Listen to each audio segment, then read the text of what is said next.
Bible દર્શન પાઠ 104 એફેસસ.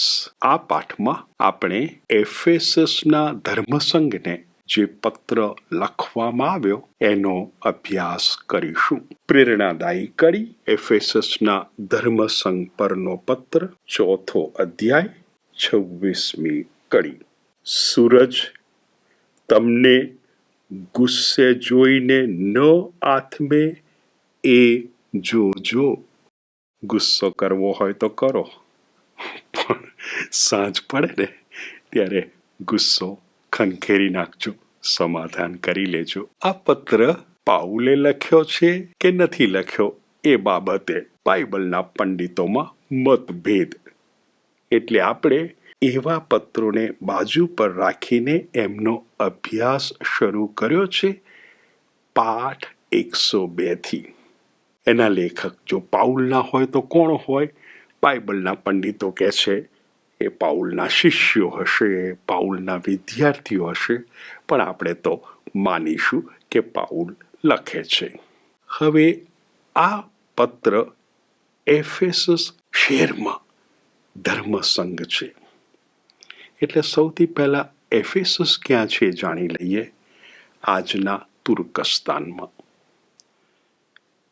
તે વખતે રોમન સામ્રાજ્યમાં એફેસસ શહેર સમૃદ્ધ, વેપારી, સાંસ્કૃતિક મથક હતું અને પાઉલ ત્યાં 3 વર્ષ રહે છે અને શુભ સંદેશનો પ્રચાર કરે છે.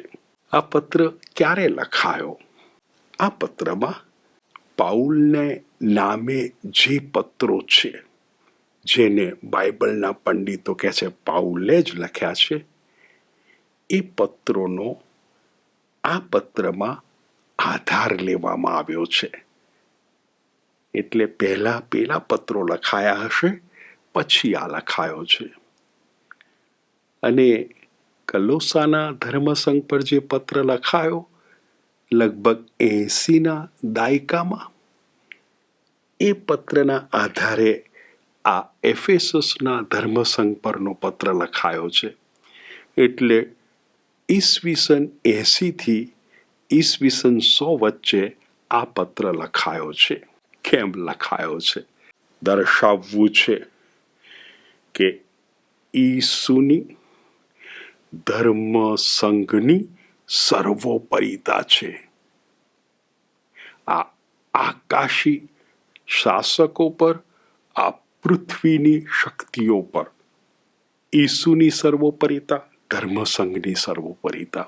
બીજું દર્શાવવું છે આ યહૂદીઓ અને આ બિન યહૂદીઓ વચ્ચે જે ભેદ રેખા હતી ને, ઈસુએ પોતાના દેહના બલિદાન દ્વારા તોડી પાડી છે અને સમાધાન સાધ્યું છે. યહૂદીઓ બિન યહૂદીઓ વચ્ચે થયેલા સમાધાનને દર્શાવવું છે. હવે જો યહૂદીઓ બિન યહૂદીઓ એક થયા તો આ એકતાને છાજે એવું જીવન જીવવું હોય તો આ પત્રમાં માર્ગદર્શન આપવામાં આવે છે. એટલે ઉમદા હેતુસર આ પત્ર લખાયો છે. 6 અધ્યાયોમાં એનું વિભાજન થયું છે. આપણે પ્રત્યેક અધ્યાયમાં આપણને શું પ્રાપ્ત થાય છે એ એકઠું કરીએ. અધ્યાય 1. અધ્યાય 1માં સૌ પ્રથમ પ્રભુ પિતાનો આભાર માનવામાં આવે છે. એમની પ્રશંસા કરવામાં આવે છે. પહેલું કારણ, એ પિતાએ ખ્રિસ્ત દ્વારા આધ્યાત્મિક બક્ષિસો આપી છે. આધ્યાત્મિક બક્ષિસો. એ પિતાએ ખ્રિસ્ત દ્વારા પસંદગી કરી છે. આપણી પસંદગી. એ પિતાએ ખ્રિસ્ત દ્વારા આપણને સંતાનો બનાવ્યા છે. એ પિતાએ આપણને ખ્રિસ્ત દ્વારા પાપોની માફી આપી છે. આપણે આ કડી વાંચીએ, અધ્યાય 1 કડી 7. એ પુત્રના બલિદાનને કારણે આપણને મુક્તિ, પાપોની માફી પ્રાપ્ત થાય છે. 5મું કારણ, પાઉલને પોતાની મુક્તિ યોજના બતાવી છે. 6થું કારણ, પાઉલને વારસ બનાવ્યો છે. 7મું કારણ, આ એફેસસના જે વાસીઓ છે ને એ બધા ભાઈઓ બહેનોને ખ્રિસ્ત દ્વારા શુભ સંદેશમાં શ્રદ્ધા આપી, શ્રદ્ધા દ્વારા એમનો ઉદ્ધાર થયો, એમને પવિત્ર આત્મા મળ્યો. અને આ પવિત્ર આત્મા તો એક બાનું છે, એટલે કે એમનો સંપૂર્ણ ઉદ્ધાર થવાનો છે. આવા 7 કારણો આપીને કહેવામાં આવે છે, આપણે સૌ પહેલા પ્રભુની પ્રશંસા કરીએ. પછી પાઉલ કહે છે, મારે આ એફેસસ વાસીઓ માટે પણ પ્રભુનો આભાર માનવો છે. કારણ કે જુઓ ને, કેટલી બધી શ્રદ્ધા ધરાવે છે ઈસુમાં. જુઓ ને, એકબીજા પ્રત્યે કેટલો બધો પ્રેમ દર્શાવે છે. અને એટલે પછી પાઉલ લખે છે, મારે તમારે માટે પ્રાર્થના કરવી છે. એવી પ્રાર્થના કરવી છે કે તમને પ્રભુ પિતા સાક્ષાત્કાર કરાવે, પોતાની શક્તિનો અનુભવ કરાવે. અને એ શક્તિ, પ્રભુની શક્તિ ક્યાં પ્રગટ થઈ છે? ઈસુના પુનરુત્થાનમાં. અને એ શક્તિનો તમને સાક્ષાત્કાર થાય તો તમને ખબર પડશે કે ઈસુ એ મસ્તક છે, ધર્મ સંઘ એ શરીર છે. ખ્રિસ્ત મસ્તક, ધર્મ સંઘ શરીર. બીજા અધ્યાયમાં એફેસસ વાસીઓનો ભૂતકાળ કેવો હતો એ ઉપર નજર નાખે છે પાઉલ. એફેસસ વાસીઓ, તમે બધા પાપીઓ હતા. તમે બધા આકાશી શાસકોની આજ્ઞા અનુસાર જીવતા હતા. સ્થૂળ પ્રકૃતિની વાસના અનુસાર તમે વર્તતા હતા. આ હતો તમારો ભૂતકાળ. પણ પ્રભુ પિતાએ જે અપાર પ્રેમ દર્શાવ્યો ખ્રિસ્ત દ્વારા, તમારી આગળ ઈસુને રજૂ કર્યા, તમે ઈસુને સ્વીકાર્યા અને તમે બધા પાપોથી મુક્ત થઈ ગયા. પણ આ તમારું કર્તૃત્વ નથી હો, એટલે કોઈને ગર્વ નહીં કરવાનો. આ પ્રભુની કૃપા છે, ગર્વ કરવાનો નથી. હજી એક ડગલું આગળ જાય છે. ભૂતકાળમાં તમે બધા ખ્રિસ્તથી દૂર, આ કરારોમાં જે વચનો આપ્યા છે ને, એ વચનો એના ક્ષેત્રની તમે બહાર હતા. પણ હવે વાત બદલાઈ ગઈ છે. તમે બધા ખ્રિસ્તમાં છો, ઈસુમાં છો. એટલે હવે કેટલીક જવાબદારીઓ આવવાની છે. જો હવે તમે ખ્રિસ્તમાં છો, નવું જીવન જીવો છો, તો તમારે હવે આ સત્ય યાદ રાખવાનું છે કે યહૂદી અને બિન યહૂદી એમ 2 ભાગ હતા. વચ્ચે જાણે કે દુશ્મનાવટની દિવાલ હતી. એ દિવાલ તોડી પાડવામાં આવી છે. હવે એકતા સ્થાપવામાં આવી છે. પ્રભુ પિતાએ ઈસુ દ્વારા એટલો પ્રેમ દર્શાવ્યો કે યહૂદી અને બિન યહૂદીમાંથી એક નવા માનવનું સર્જન થયું છે. અને એટલે એફેસસ વાસીઓ, હવે તમે ઈશ્વરના કુટુંબના કુટુંબીજનો છો. તમે પુણ્યજનોના સાથીઓ છો. અધ્યાય 2 કડી 19-20 આ જ સત્ય રજૂ કરે છે. હવે તમે પરદેશી કે પરાયા નથી, પણ પુણ્યજનોના દેશભાઈઓ અને ઈશ્વરના કુટુંબના કુટુંબીજનો છો. પ્રેષિતોએ અને પૈગંબરોએ નાખેલા પાયા ઉપર તમારું ચણતર થયું છે, અને ઈસુ ખ્રિસ્ત પોતે એની આધારશિલા છે. તમે એટલે એફેસસ વાસીઓ,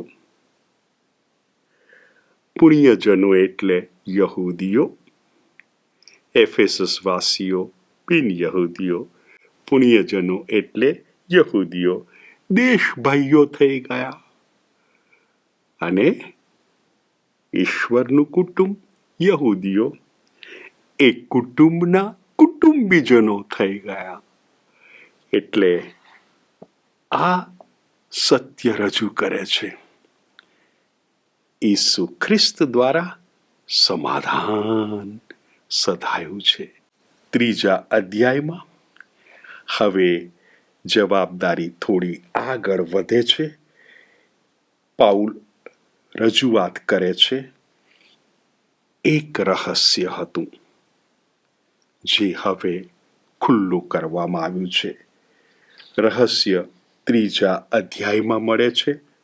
6ઠ્ઠી કડી, 3 અધ્યાય 6ઠ્ઠી કડી. એ રહસ્ય એ છે કે ઈસુ ખ્રિસ્તમાં ભળી જવાથી શુભ સંદેશ દ્વારા બિન યહૂદીઓ પણ યહૂદીઓની ભેગા એક જ વારસાના સહભાગી, એક જ દેહના અંગો અને ઈશ્વરે વચન આપેલા વરદાનના સરખા જ ભાગીદાર બન્યા છે. આ રહસ્ય કે જે ગુપ્ત હતું હવે રજૂ કરવામાં આવ્યું છે. હવે આ ગુપ્ત રહસ્ય કોણ જાહેર કરશે? તે માટે સેવક નીમવામાં આવ્યો પાઉલને. પાઉલ સેવક, અને પાઉલ જઈને કહે છે સમાધાન થઈ ગયું છે, દુશ્મનાવટની દિવાલ તૂટી ગઈ છે, એકતા સધાઈ છે. એકતાને છાજે એવું જીવન જીવો. સેવક શુભ સંદેશનો પાઉલ નીકળી પડ્યો છે. અને હવે પાઉલ એફેસસ વાસીઓ માટે એક સુંદર પ્રાર્થના કરે છે. 3 અધ્યાયની 14મી કડીથી 19મી કડીમાં એ પ્રાર્થના છે. પાઉલ પ્રાર્થના કરે છે. આ કારણથી હું સ્વર્ગમાંના અને પૃથ્વી ઉપરના દરેક કુળના મૂળરૂપ પરમ પિતાની આગળ દંડવત પ્રણામ કરીને પ્રાર્થું છું કે તે પોતાના અપાર મહિમાને શોભે એ રીતે તમારા અંતરને પોતાના આત્મા દ્વારા બળ અર્પી શક્તિશાળી બનાવે. શ્રદ્ધાને જોરે ખ્રિસ્ત તમારા હૃદયમાં વાસો વસે. તમે પ્રેમમાં દ્રઢ મૂળ અને દ્રઢ પ્રતિષ્ઠિત થાઓ. સૌ પુણ્યજનો ભેગા પહોળાઈ, લંબાઈ, ઊંચાઈ અને ઊંડાઈ સમજવા સમર્થ બની જાઓ, અને જ્ઞાનથી પર એવા ખ્રિસ્તના પ્રેમને જાણવા પામો, જેથી તમે ઈશ્વરની બધી પરિપૂર્ણતાથી પૂર્ણ થાઓ. પ્રાર્થના કરે છે એફેસસ વાસીઓ, તમે ઈસુના પ્રેમને પૂરેપૂરો અનુભવો. એક વખત એ પ્રેમનો અનુભવ થાય પછી બધું જ પ્રાપ્ત થઈ ગયું કહેવાય. અને ત્યાં 3 અધ્યાયમાં એક સલાહ આપે છે, એટલે તમે માનો કે ના માનો, જો પ્રેમનો અનુભવ થશે તો તમને ખ્યાલ આવશે કે આપણે જે માગણી કરીએ છીએ ને, આપણે જે અરજ કરીએ છીએ ને, એના કરતાં અનંત ગણું વધારે પ્રભુ આપી શકે છે. કારણ કે પ્રેમનો અનુભવ થાય તો આપણને આ સત્ય સમજાઈ જશે. ત્યાં 3 અધ્યાય પૂરો થાય છે. હવે 4થા અધ્યાયમાં માર્ગદર્શન શરૂ થાય છે. આ એકતા સ્થપાય છે.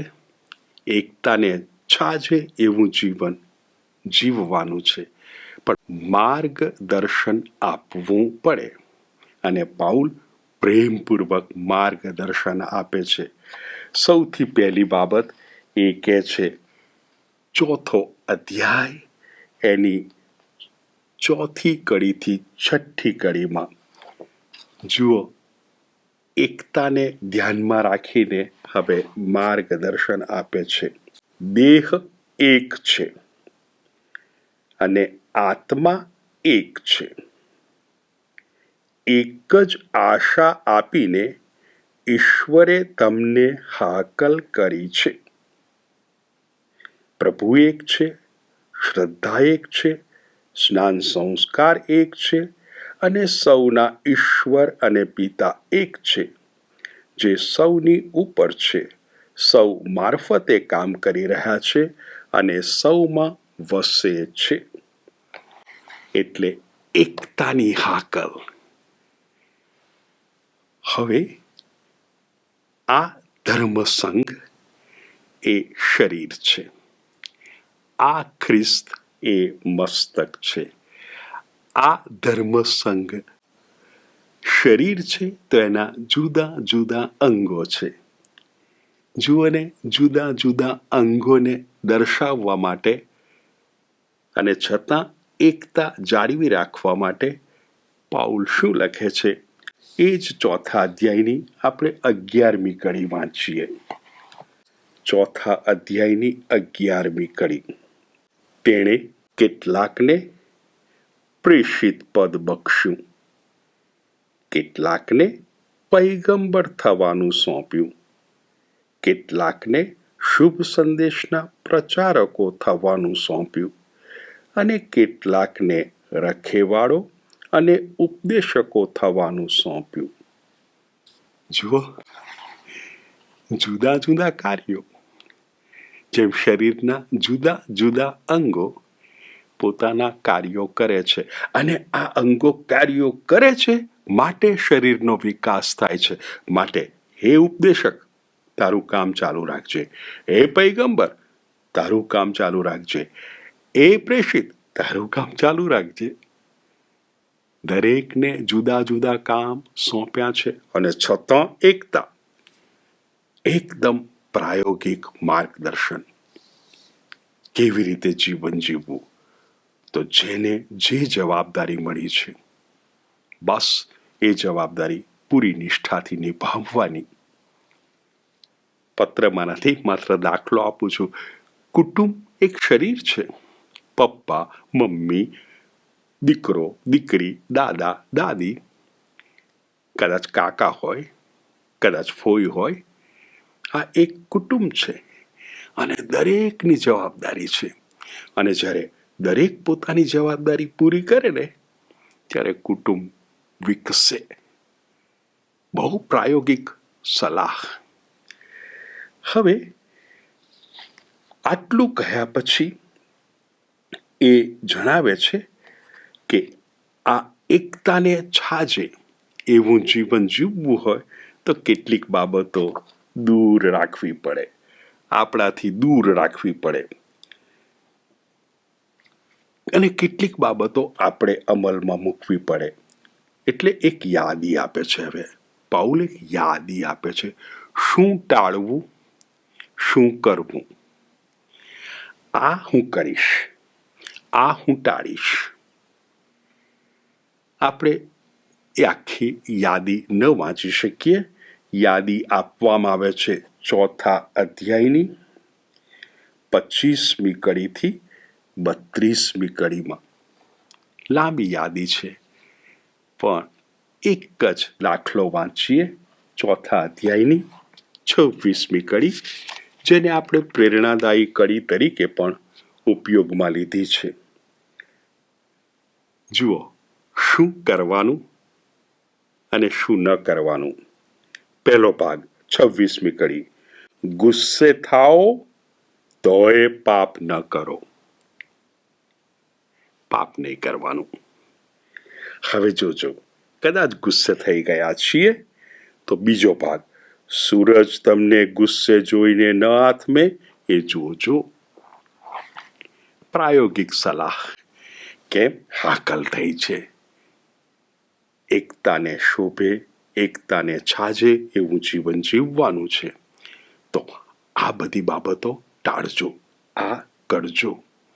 અને એક સરસ પેલો દાખલો આપ્યો કે આ ધર્મસંઘ તો શરીર છે. તમારું કાર્ય, તમારી જવાબદારી પૂરી કરજો. આ સાથે અધ્યાય 4 પૂરો. અને અધ્યાય 5માં હવે માર્ગદર્શન આપવાનું ચાલુ રાખે છે. કોણ છો તમે એફેસસ વાસીઓ? તમે તો પ્રભુના વહાલા સંતાનો છો. તો બસ તમારે પ્રભુ જેવા બનવાનું. પ્રભુ કોણ? પ્રકાશ. તમારે પ્રકાશના સંતાનો બનવાનું છે. પ્રકાશના સંતાનો એટલે કેટલાક પાપોની યાદી આપે છે. આ પાપ કદી નહીં કરવાના. એટલે 5મા અધ્યાયમાં જો આપણે ધ્યાન આપીએ તો કેટલાક પાપો તમે કરશો જ નહીં. કડી 5મા અધ્યાયની 3જી કડીથી 8મી કડી આપણે નથી વાંચવાના, પણ ત્યાં પાપોની યાદી આપી છે. એ નહીં કરવાના. શું કરવાનું? તો પ્રકાશના કાર્યો. શું નહીં કરવાનું? અંધકારના ફોગટ કાર્યો નહીં કરવાના. સલાહ આપે છે, કારણ કે તમે પ્રકાશના સંતાનો, પ્રભુના સંતાનો માટે તમારે પ્રભુ જેવા બનવાનું છે. હવે આગળ લઈ જશે. ક્યાં લઈ જશે? તો હવે એક ક્ષેત્ર જ્યાં આપણે બધા જીવીએ છીએ, અને એક ક્ષેત્ર છે કુટુંબ. એટલે કૌટુંબિક ધર્મો આવશે. દરેકે દરેકને પોતાનો ધર્મ, પોતાની જવાબદારી. એ અધ્યાય 5 અને એની 21મી કડીથી શરૂ થાય છે. 21મી કડીથી આપણે 33મી કડી લગ્ન સંસ્કાર વખતે બીજા શાસ્ત્ર પાઠ તરીકે ઉપયોગમાં લઈએ છીએ. હવે કડી 21, ખ્રિસ્ત પ્રત્યેના આદરને લીધે એકબીજાને આધીન રહેજો. એટલે પ્રેક્ટિકલ સલાહ, માર્ગદર્શન, એકબીજાને આધીન રહેવાનું. ક્ષેત્ર કુટુંબ. હવે કુટુંબમાં કોને કોને આધીન રહેવાનું છે? પણ ત્યાં કારણ આપી દીધું. ખ્રિસ્ત પ્રત્યે તમને આદર છે. તમે પ્રકાશના સંતાનો છો, પ્રભુના સંતાનો છો, માટે તમને આદર છે જ. બસ તો હવે એ ખ્રિસ્ત જેવું જીવન. તો ખ્રિસ્ત મસ્તક અને ધર્મ સંઘ શરીર. તો 5મા અધ્યાયની 22મી થી 24મી કડીમાં પહેલા પત્ની ઉપર ધ્યાન કેન્દ્રિત કરવામાં આવે છે.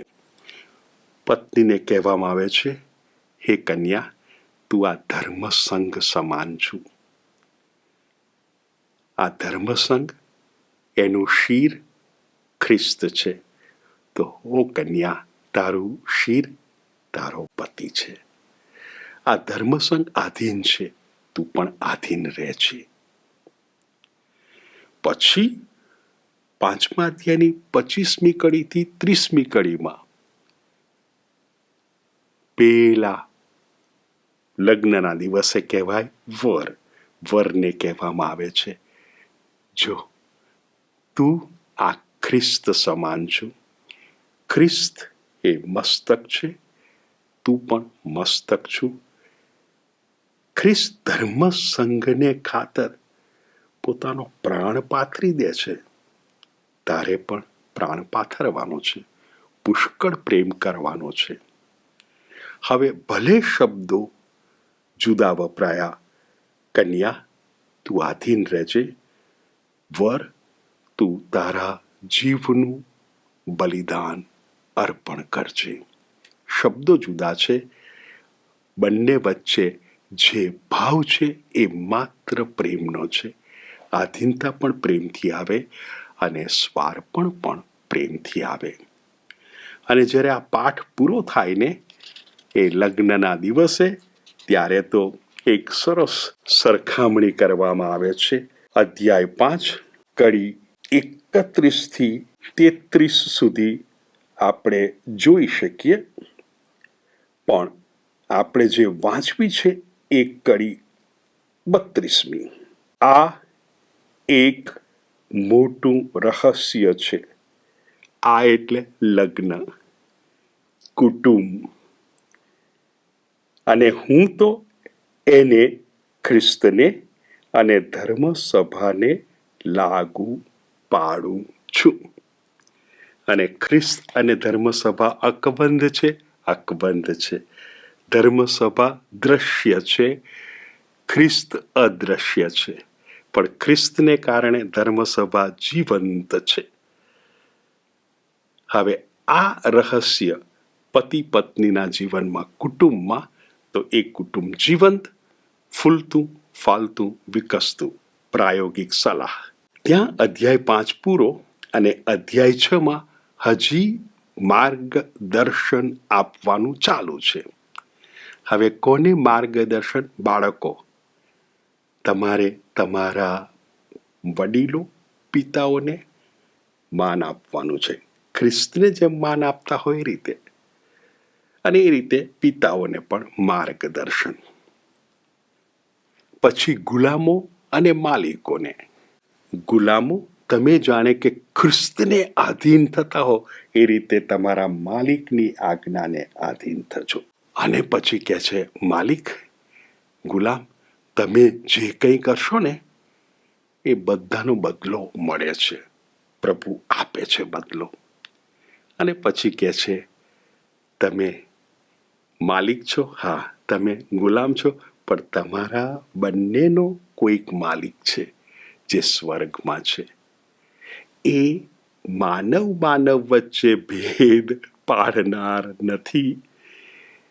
એને મન તો બંને સરખા, ગુલામ, માલિક સરખા.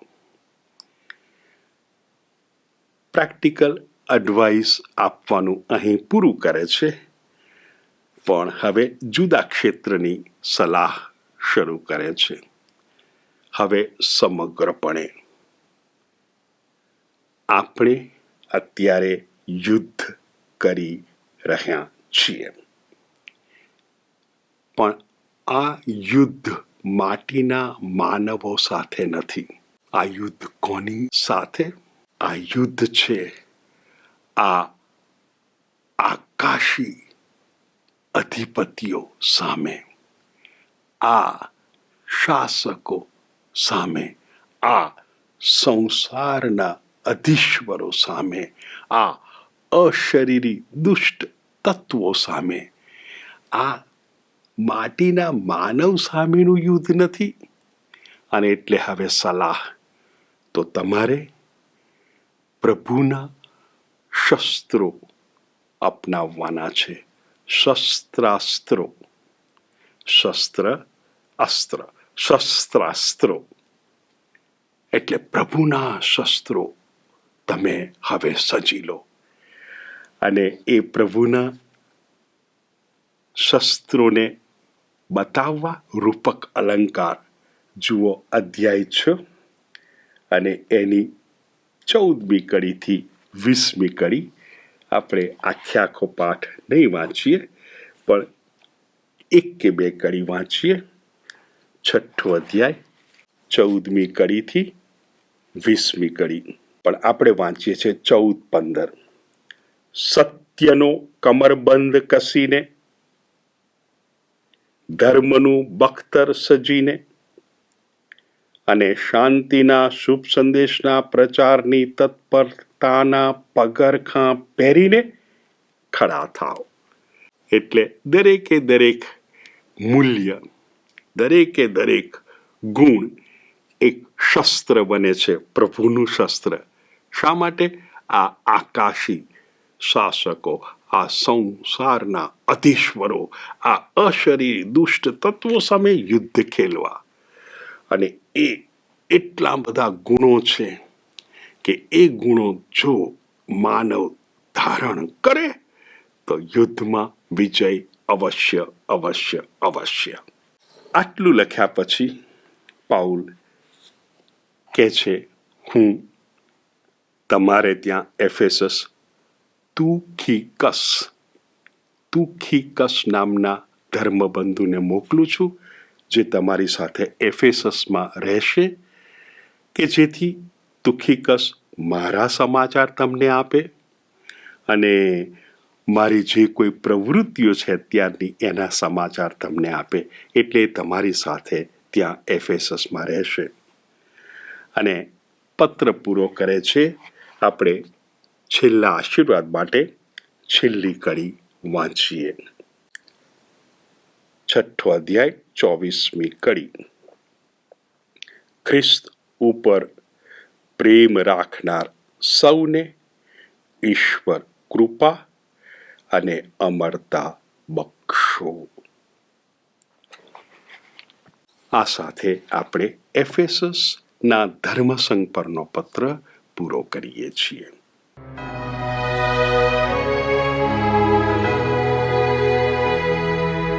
પિતા